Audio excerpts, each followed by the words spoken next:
ఒక చీర 1000 రూపాయల చొప్పున ఇచ్చాడు. 1000 మంది మొగోళ్ళకు 1000 రూపాయలు కోట్ల చొప్పున ఇచ్చాడు. అయినా 81 ఓడిపోయాడు. గోపాల్ రెడ్డి ఊరోళ్ళందరికీ 500 చొప్పున పంచాడు. అయినా ఆయన ఊర్లో మంచి పేరు ఉంది కాబట్టి గెలిచాడు. పైసలు తక్కువ వచ్చినా కానీ, ఎక్కువ పైసలు వచ్చినా కానీ గెలవాలనేది ఏం లేదు. కానీ ప్రజలు పైసలు తీసుకున్నా కానీ మంచిగా నేర్చుకున్నారు, గెలిపించారు మొత్తం మీద.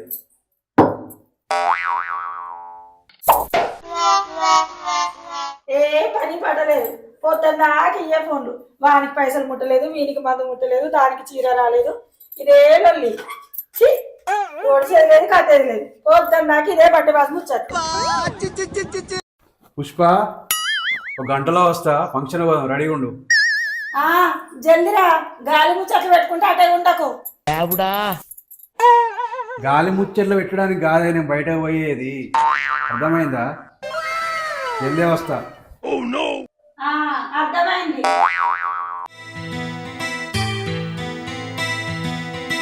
ఓ రమేష్ అన్న, ఏమైంది 31st దావత్ గింత సప్పగా అదే కిషోర్ అన్నేడి సరికేది ఊర్లో ఒక్కొక్కడు కాటలు లేపుకదెంగుతాళ్ళు. కనీసం మనం ఒక మూత కూడా తీయకపోతే ఇప్పటి వరకు. అయ్యో రామన్న, జర ఓపిక పట్టరా. అదే పైన షాపోడు షాప్ అన్న తీయద్దా అనే తీసేదాకా ఆగు జరా. ఇయ్యాల మనం దాగే తాగుడుకు వైన్ షాపుల మందంతోడు వాలే, అట్లుంటాయి మాత్రం 31st దావత్ అంటే. ఓ నీ ఏతుల పుంజే నువ్వైతే. కనీసం ఇప్పుడు మందు వస్తుందా లేదా? ఒక్క 5 నిమిషాలు ఆగే కిషోరు మందు పట్టుకొని వస్తాడు. ఇవాళ ఈయన్నే తాగాలి, ఈయన్నే పండాలి, అట్లా దద్దరెళ్ళిపోవాలి దావత్ అంటే. ఇదంతా పక్కకు పెట్టి రమేష్ అన్న, ఇలా 31st దావత్ ఉందని వదినకు చెప్పినావా? ఈయన్నే వంట అని చెప్పినావా వదినకు? దానికి ఏందో చెప్పేది రామన్న, ఆడోళ్ళకి అన్ని చెప్పి చేస్తారా ఏంది? ప్రతిదీ చెప్పి చేయాలంటే ఏమన్నా బతకనిస్తారా అనే నెత్తికి ఎక్కి నాగిన డ్యాన్స్ చేపిస్తారు. సరే కానీ రామన్న, మీ మానసకి చెప్పినా నాదేమన్నా సపరేట్ కదా అని రమేష్ అన్న, ప్రతి ఇంట్లో ఉన్న నొల్లేనా ఇది. అయినా రమేష్ అన్న ఒకటి గుర్తుపెట్టుకో, పక్కకు పిల్లలు కూర్చొని గ్లాసుల మందు పోసి మనతో ముచ్చట్లు పెట్టుకుంటా తాగే పిల్లలు అందరికీ దొరకరు. నేను మందు తాగాలని డిసైడ్ అయినా అనుకో, అది ఫోన్ కొట్టని ఏమన్నా చేయను, నేను ఏ ఫోనే ఎత్తా. నాకు లిఫ్ట్ చేయబుద్ధి అయినప్పుడే లిఫ్ట్ చేస్తా, మాట్లాడతా. ఏగా పిల్లల ముచ్చట వదిలే ఆ టాపిక్. పండగప్పుడు కూడా పాత పిల్లమేనా అనే ఈ ఒక్కరోజు ఎంజాయ్ చేద్దాం, ఏమంటావు? పా చిల్లేదమ్మా.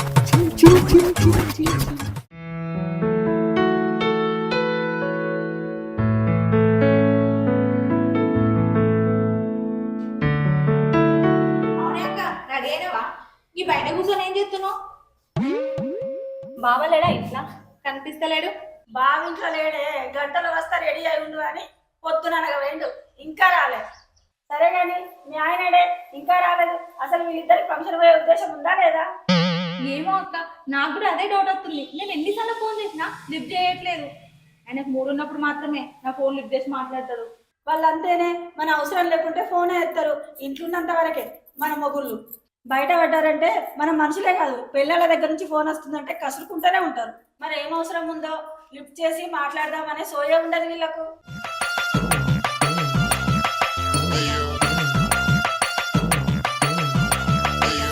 ఏంది రమేష్ అన్న, ఏదో ఎంజాయ్ అది ఇది అంటున్నారు, ఏందే? ఏం లేదు కిషోర్ అన్న, ఇలా దావ చేసుకుంటారా కదా, మరి ఇంట్లో చెప్పొచ్చినా ఏంది అది ఇది అని అంటే మళ్ళీ ఇప్పుడు కూడా వాళ్ళ నొల్లు ఎందుకే, మంచిగా ఎంజాయ్ చేయక అని చెప్తాను. ఈ సంగతి ఏంది కిషోర్ అన్న? ఈ రోజు నాకు నో ప్రాబ్లం, ఎందుకంటే మా ఆవిడ అలా పుట్టింటికి పోయిందన్నా, నాకు ఎటువంటి రిస్క్ లేదు, నో ప్రాబ్లం. ఈ రోజు ఎంజాయ్, ఇద్దరు కలిసి పండొచ్చు. పండులో పండు బొర్రులో కథ తెలుస్తుంది కదా, మందుకో ఇప్పిపోయి. ఏ రావమ్మ బంగారు మందమ్మ. రామన్న, ఇలా పిల్లల ముచ్చట్లు ఏం చేయకుర్రే, ఫుల్ ఎంజాయ్ చేద్దాం, లేకపోతే తాగింది దిగుతుంది. రమేష్ అన్న చెప్పే, ఇంకా మీ నాగిరెడ్డి మొన్న సర్పంచ్ పోటీ చేసి ఓడిపోయాగా, ఓడిపోయిన బాధలున్నాడు పాపం, జిరాయన విలువ రాదు. నువ్వు వెళ్తే తప్పకుండా వస్తాడు నాగిరెడ్డి. చెయ్యి, ఫోన్ చేసి పిలువరాదే. చేయన్నా బాధలున్నాడు కానీ పాపం. ఏను అన్నవుగా చేతది. ఏది ఏమైనా నాగిరెడ్డిని ఆయన లవరు మాదయ్య ఓడించడం కరెక్ట్ కాదు. దాని కక్కుర్తి బుద్ధితోనే నాగిరెడ్డి ఓడిపోయాడు. అవునే రమేష్ అన్న, అసలు ఈ నాగిరెడ్డిని అలా లవర్ ఎందుకు ఓడించిందంట? ఏంది కథ ఏంది అసలు? అన్నా నమస్తే. దా కూర్చో. ఇప్పుడు ఇప్పుడు కదా కళ వచ్చింది. ఇప్పుడు ఇది ఏ నాగన్న ఊకోవే, ఊకే అయిపోయింది దాని గురించి ఊకే అదే మాట్లాడుకుంటే ఏం చేస్తావే? తీసుకో పెగ్గు తీసుకో జరా. రామన్న, నాగిరెడ్డి ఓడిపోయినందుకు బాధపడతలేడే, నమ్మిన మనిషి నట్టేట ముంచినందుకు బాధపడతాడు. అసలు ఏమైందే నాగిరెడ్డి? మంచిగా ప్లాన్ చేసినావు కదా, ఇట్లా ఎట్లా అయింది? అసలు ఎట్లా ఓడిపోయినావు? ఏం చెప్పాను నా గోస, ఇంత బతికి ఇంటెంక చచ్చినట్టు అయిపోయింది నా పరిస్థితి. నా అనుకున్నా నా లవరే నా కుంప ముంచి పాడైంది ఎలక్షన్లలో. ఏం చేయాలి? బాధపడకే నాగిరెడ్డి, మేమంతా లేమానే నీతోని. ఇప్పుడైతే అర్థమైంది కదా నీకు ఆ మాదా గురించి. కానీ కదా లేపు, ఇక పెగ్గు లేపు. ఎక్కేనా తీసుకో ఎత్తే పోతే అదే మన బాగోతాం. ఇక ఫుల్ బాటిల్ లాడుతూనే వారే. ఏం చెప్పాలి అన్న, 1500 చీరలు కొని దానికి ఇస్తే ఊరి మీద వంచమని 1400 చీరలు వంచింది. 100 చీరలు బీరువాలో దాచుకున్నది. ఒక్క పైసా 2 పైసలే 30 లక్షల రూపాయలు నాశనం చేసింది. 100 చీరలు అంటే మంచి 80 ఓట్లతో ఓడిపోయింది. రంగురంగుల చీరలు 80 ఓట్లు.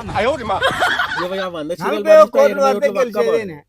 ఆ 100 చీరలు పంచితే 80 ఓట్లు వచ్చి పక్క గెలిచేది. 41 80లో సగం 41 కోట్లు పడితే కదా. చీరకు ఒక కోటి పడ్డా ఇంకొక 20 ఓట్లు ఆ, ఎక్కువనే వచ్చు ఎక్కువనే. నా మాధవి 100 చీరలు దాచుకొని ఏం చేసుకుంటుంది? ఓ 10 20 దాచుకుంటే అయిపోవు. ఆ చీరలు పంచితే నువ్వు ఈజీగా గెలిచేటోని అంత అయిపోయేది కదా అన్న. దానికి చీరలు వంచుడు ఎందుకు ఇచ్చినావు అని చెప్పేసి అలా భార్యకు తెలిసే ఆమె రోజు ఇంటికాడ లొల్లి పెట్టబట్టే ఈయనకు రోజు నలుగుపిండి నచ్చిన నలవబట్టినాడు. ఇంట్లో ఇల్లాలు బజార్లో పీరాలు ఇద్దరి మధ్యలో నాగమన్మధుడు కాబట్టే. ఈ ఆపే ముచ్చట. ఆ మాధవి నొల్లి ఆ చీరల నొల్లి ఊకే గదేనానే ఆపు. కనీసం నాగిరెడ్డిని ప్రశాంతంగా 4 పెగ్గులన్న దానిస్తాను. అన్నా నువ్వు ఎంపీటీసీ నామినేషన్ అయ్యే, సర్పంచ్గా నువ్వు గెలవకపోయినా ఎంపీటీసీగా నేను గెలిపించుకునే బాధ్యత మాదే. ఖచ్చితంగా గెలిపించుకుంటావన్నా. నువ్వు వెయ్యే, నువ్వు ఎంపీటీసీ అయితే రాలే. నాకెందుకన్నా ఎంపీటీసీ? ఇదివరకు సర్పంచ్ పోటీ చేసి 30 లక్షలు ఉడగొడితే ఎకరం అమ్ముతుంది. ఇప్పుడు మళ్ళీ ఎంపీటీసీ పోటీ చేయాలంటే మళ్ళీ ఎకరం అమ్మాలంటే నా పెన్లో ఆయనతో దంతది. ఆయనతో విడాకులు ఇచ్చి అవగారింటి కాడ చెండెత్తుంది. నాకు ఏది వద్దన్నా నేను ఏ పోటీ అయినా. రామన్న, నాగిరెడ్డిని ఫోర్స్ చేసుడు కరెక్ట్ కాదు. ఆయన ఎంపీటీసీగా పోటీ చేస్తాడా చేయడా అనేది ఆయన ఇష్టం. ఏం చేస్తాడో చూద్దాం.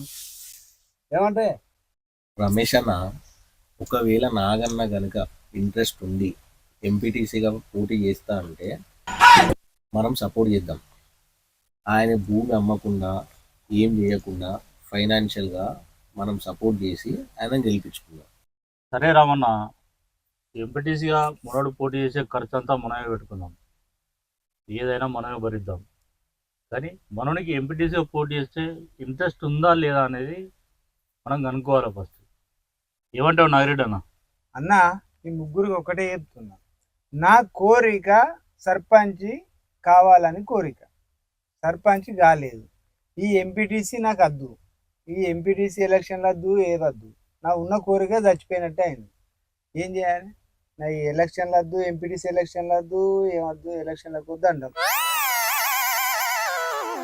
అయితే సర్పంచ్ అయితే అంటావు? సర్పంచే నా కోరిక. నాగిరెడ్డి నీ ఇష్టమే. కిషోర్ అన్న, రామన్న, ఆయనకి ఎట్లా పోటీ చేయాలని కూడా అట్లా చేసుకొని ఏ చేసుకోవాలో చేసుకొని మనకు ఆ టాపిక్ వద్దు. ఎంజాయ్ చేద్దాం మనం. ఓకే సరే అన్న, కానీ నువ్వు కానీ ఆ పెగ్గు కానీ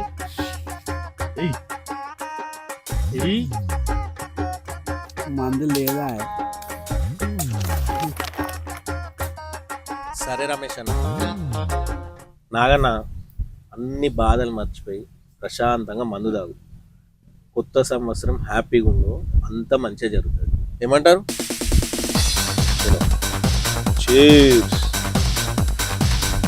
మళ్ళా మొదటి నుంచి అది సరే అక్క, ఫంక్షన్కి ఎందుకు ఇంత సింపుల్ గా రెడీ అయినావు? ఎందుకే లేనిపోని గొప్పలకు పోడు, ఒంటి నిండా నగలేసుకొని 4 గంటల వాడు ఎందుకే? ఏదో రెడీ అయినామా అంటే రెడీ అయినాం అన్నట్టు ఫంక్షన్కి వెళ్ళొస్తే సరిపోతుంది. ఇట్లా రెడీ అయితే రాని ఫంక్షన్కి. వాళ్ళెందుకు రానియరక్క, నువ్వు మంచిగానే చెప్తున్నావు ముచ్చట. మరి నువ్వేందే మానసా చీర కట్టుకోకుండా డ్రెస్ వేసుకున్నావు? ఆ పంది ముండ ఫంక్షన్ కూడా ఎక్కువ అంటే చీర కట్టుకుని నగలు వేసుకుని పోతారా ఇంకా దాని ఫంక్షన్ కి? ఏదో ఉన్నది వేసుకుని పోక. పంది ముండ అంటున్నావేంది? ఎంతైనా మీ వాసన మాజీలెవరు కదా, అట్లా తిడుతున్నావు? మా వాసన్నకి ప్రపంచంలో అందగత్త లేనట్టు దాని వెనక దిగుతాడేమి? అదేమన్నా అందగత్త అనుకుంటా, గుండెనుకు బలిసినట్టు బలిసింది. అయినా దాన్ని పెళ్లి చేసుకుంటే వీడెక్కడనే ఎగురుతాడే, ఉన్న ఆస్తితో పాటు వీడిని కూడా ఎక్కడనో అమ్ముతుండే. అర్థమైందా నీకు నేను ఎందుకు తిడుతున్నా అనేది? వాసన అంటే గుర్తుకొచ్చింది, వీళ్ళిద్దరు ఎక్కడున్నారో ఫోన్ చేసి అడగవే. అవునే అక్క, నాకు అప్పటి నుంచి ఈ ఐడియానే రాలేదే. సరే ఏమైందే పెద్ద మనిషి, ఇంత లేటా దావత్కు రమ్మంటే? ఇప్పటికి 4 బాటిలాగో ఆడ వారేసినాం. ఇక నీవంతే ఉన్నది. దా రామన్నా ఒక పెగ్గు పోయే. కిషోర్ అన్న గ్లాస్లీ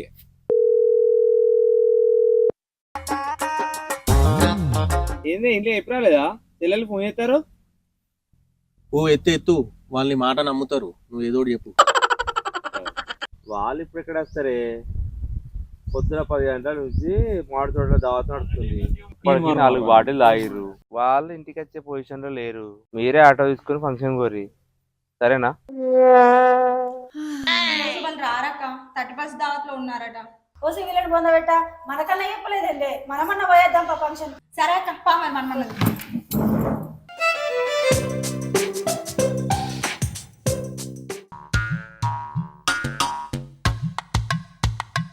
ఏమంటారే మా ఆడ లేడీస్? పుష్పకోపానికి వస్తుంది కావచ్చు. కరెక్టేనా? అవు వాసన్న గరం ఉన్నారా, కూల్గా ఉన్నారా? ఊళ్ళోనే ఉన్నారు కానీ మీరు ఇంట్లో దావత్ కోతున్నా అని చెప్పిరారా? ఇవాళను ఫంక్షన్ పోమని చెప్పిన. రమేష్ అన్న, ఫ్యామిలీ ముచ్చట్లు పక్కకు పెట్టురే. మందు ఆయనతో లావట్టుర్రి, జోస్ పెట్టుర్రి, సాంగ్ వేసి చిన్న డ్యాన్స్. రామన్నా నాగిరెడ్డి మంచి జోసులు ఉన్నాడే, మరి మాధవేని మర్చిపోయినట్టేనా? అది సరే కానీ అన్న, అసలు ఈ మాదేవులు నీకు ఈడ దొరికిందన్న, అసలు ఏంది సంగతి ఏంది చెప్పు జరా. బైక్ ఒకసారి లిఫ్ట్ అడిగింది, ఇచ్చిన. దిగేటప్పుడు ఫోన్ నంబర్ అడిగింది, ఇచ్చిన. గుసగుసలు కిసగిసలు, తెల్లారితే గుసగుసలు స్టార్టింగ్. నాగా నాకు మందు ఎక్కువైంది, లోపల లౌకం మొత్తం బయటికి వెళ్తాడు. చెప్పని ఎట్లా విడిపోతున్నారు కదా, అన్ని ఫ్రెష్గానే ఉంటాయి. విడిపోయే స్టోరీలు అన్ని ఫ్రెష్గా ఉంటాయి, మైండ్ అనేది ఫ్రెష్గా ఉండని. ఏందే పెద్ద మనిషి, లవ్ల ముచ్చట్లు మనకెందుకే? తీసుకోరు. అన్న 4 బాటిల్ లేపినాగానే ఇంకా తాగురు లేపురు ఏందే ముచ్చట? రమేష్ అన్న, ఒక్కసారి మాధవికి ఫోన్ చేస్తేనే మనసంతా కొట్టుకుంటుంది, గిలగిల. ఒక్కసారి ఫోన్ చేస్తేనే కానీ. నాగిరెడ్డి నీకేమైనా మానవ ఉన్నా? అదే సర్వం దోసుకొని నిన్ను ఓడించి నిన్ను ఇట్లా పరిచయం చేసే ఇంకా ఫోన్ చేద్దామని మాట్లాడుతున్నావా? నాగన్న మాధవి కదా అయిపోయింది, అది చీరలు దాచుకొని నిన్ను మోసం చేసి నిన్ను ఓడిపించింది. అది అప్పుడే నీ బండి దిగింది, ఇక ముచ్చట మర్చిపో. అవునా అన్నా, ఇవన్నీ పక్క కొట్టే. ఎంజాయ్ అన్నా, ఎంజాయ్. సాయంత్రం వేళ అన్న, మీకోసం ఈ రోజు నుంచి నా మనసులోకి వెళ్ళి మాధవి పోయింది తీసి పెట్టేసిన, నంబర్ డిలీట్ చేస్తున్నా. ఓకేనా అన్న? నాగిరెడ్డి అన్న, ఇక పైసలు మస్తు మిగిలినట్టే పో. ఇంకోసారి మాత్రం ఎవరికి గెలకెచ్చరా. ఈ సందర్భంగా మళ్ళోసారి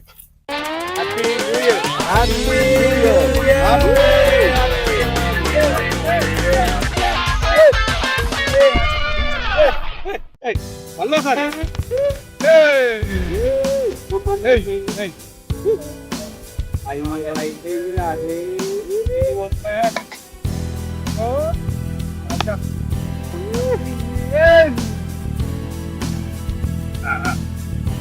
వాసు